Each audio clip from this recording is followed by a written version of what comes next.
আচ্ছা, এরপর আসো 5 নম্বর প্রিপোজিশনাল ফ্রেজ। বের করেছো? দেখো শীটটা সবাই। প্রিপোজিশনাল ফ্রেজ, প্রিপোজিশনাল ফ্রেজের সংজ্ঞাটা লিখেছি আমি। যে শব্দগুচ্ছ প্রিপোজিশন দিয়ে শুরু হয়,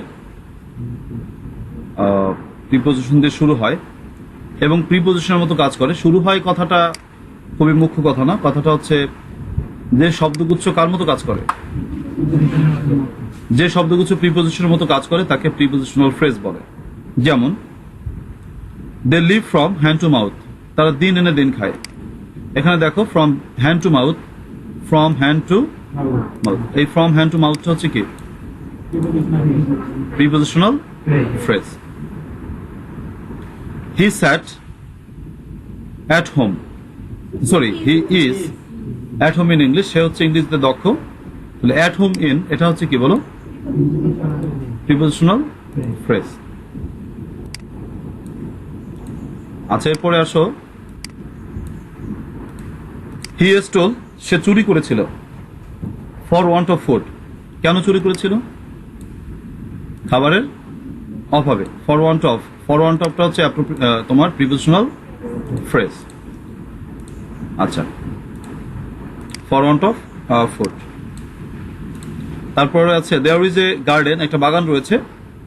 in front of our house, আমাদের ঘরের সামনে। এখানে দেখো তোমার ইন ফ্রন্ট অফ, এই ইন ফ্রন্ট অফটা হচ্ছে তোমার কি প্রিপোজিশনাল ফ্রেজ। এখানে 4টা প্রিপোজিশনাল ফ্রেজ আমি লিখছি, তোমরা সবাই খেয়াল করো। যে they live from hand to mouth, তারা দিন এনে দিন খায়। He is at home in English, সে ইংরেজিতে দক্ষ। He stole for want of food, সে খাবারের অভাবে চুরি করেছিল। There is a garden in front of our house, আমাদের ঘরের সামনে একটি কি আছে, বাগান আছে। তোমরা সবাই খেয়াল করে দেখো, প্রতিটা প্রিপোজিশনের পরে, প্রিপোজিশনাল ফ্রেজের পরে কি আছে, একটা শেষে একটা কি আছে দেখো তো, প্রিপোজিশন আছে। একটা কি আছে, প্রিপোজিশন। আমরা সবাই জানি যে প্রিপোজিশন, প্রি মানে পূর্বের, পজিশন মানে অবস্থান, অর্থাৎ প্রিপোজিশনটা সবসময় নাউনের পূর্বে বসবে, নাউন বা প্রোনাউনের পূর্বে বসবে। তার মানে এই প্রিপোজিশনাল ফ্রেজটা যেহেতু প্রিপোজিশনের মতন কাজ করবে, আমরা জানি যে ফ্রেজ কখন হয়, যখন একটা ওয়ার্ডে কাজ হয় না, তখন হয় সেটা ফ্রেজ। এখানে দেখতে পাচ্ছি আমরা যে আমরা মাউথের পূর্বে একটা প্রিপোজিশন বসাবো। মাউথের পূর্বে একটা কি বসাবো, প্রথম উদাহরণটায় দেখো, মাউথের পূর্বে একটা কি বসাবো, প্রিপোজিশন বসাবো। কিন্তু সেই প্রিপোজিশনটা কিন্তু একটা প্রিপোজিশন বসাই নাই, আমরা একাধিক ওয়ার্ডে প্রিপোজিশন বসাইছি। সেটা হচ্ছে কি বলো, ফ্রম হ্যান্ড টু মাউথ। তাহলে শুধু টু বসালে সেটা হতো প্রিপোজিশন, কিন্তু ফ্রম হ্যান্ড টু মাউথ বসানোর কারণে এটা হয়েছে prepositional phrase. He is at home in English, ইংলিশের আগে একটি প্রিপোজিশন প্রয়োজন। আমরা কি বসাইছি বলতো, ইন। কিন্তু দেখো শুধু ইন কিন্তু বসালে অর্থটা এখানে ভালো হয় না। এখানে টোটাল অর্থটা হয় কি, হি is at home in English. At home in এটা হচ্ছে পুরোটা অনেকগুলো ওয়ার্ডের সমন্বয়ে একটি ফ্রেজ প্রকাশ করেছে, এর জন্য এটা হচ্ছে প্রিপোজিশনাল ফ্রেজ। মূলত বসছে কার পূর্বে, নাউনের পূর্বে। নাউনটাকে ইংলিশ। হি স্টোল, সে চুরি করেছিল। ফর ওয়ান্ট অফ ফুড, খাবারের অভাবে সে চুরি করেছিল। There is a garden in front of our house. তোমরা একটু আরেকটু ভালো করে বোঝো যদি আমি যদি তোমাদেরকে এবার প্রশ্ন করি। আচ্ছা, প্রথম প্রশ্নটা, they live from hand to mouth, তারা দিন এনে দিন খায়। বলো তো তারা কিভাবে বাঁচে? উত্তরটা কি আসবে বলো, ফ্রম হ্যান্ড টু মাউথ। পুরোটা উত্তর আসবে কি, from hand to mouth. From hand to হচ্ছে তোমার প্রিপোজিশনাল ফ্রেজ, কিন্তু ফ্রম হ্যান্ড টু মাউথ এটা কি ফ্রেজ বলতে পারো? From hand to prepositional phrase. From hand to মাউথটা কি ফ্রেজ? প্রশ্ন করো কিভাবে বাঁচে, দিন এনে দিন খেয়ে বাঁচে। তাহলে এখানে কিভাবে দিয়ে প্রশ্ন করলে আমরা পাচ্ছি অ্যাডভার্ব। তাহলে ফ্রম হ্যান্ড টু হচ্ছে প্রিপোজিশনাল ফ্রেজ, কিন্তু ফ্রম হ্যান্ড টু মাউথটা কি অ্যাডভার্বিয়াল ফ্রেজ। আমি কি বুঝতে পারছি কিনা? He is at home in English, সে ইংরেজিতে দক্ষ। প্রশ্ন হচ্ছে সে ইংরেজিতে কেমন দক্ষ? তাহলে সে কেমন, সে হচ্ছে ইংরেজিতে দক্ষ। তাহলে অ্যাট হোম ইন এই পুরোটা ফ্রেজ, অ্যাট হোম ইন হচ্ছে তোমার প্রিপোজিশনাল ফ্রেজ, কিন্তু অ্যাট হোম ইন ইংলিশ এই টোটাল টুক কি অ্যাডভার্বিয়াল ফ্রেজ। আমি কি বুঝতে পারতেছি কিনা? আচ্ছা, তো দেখো এরপরে কি আছে, হি স্টোল, সে চুরি করেছিল। ফর ওয়ান্ট অফ ফুড, কেন চুরি করেছিল সে? বলো। খাবারের অভাবে। তো ফর ওয়ান্ট অফটা হচ্ছে প্রিপোজিশনাল ফ্রেজ, আর ফর ওয়ান্ট অফ ফুডটা কোন প্রকার phrase? Adverbial phrase. There is a garden, একটি বাগান রয়েছে। ইন ফ্রন্ট অফটা হচ্ছে কি?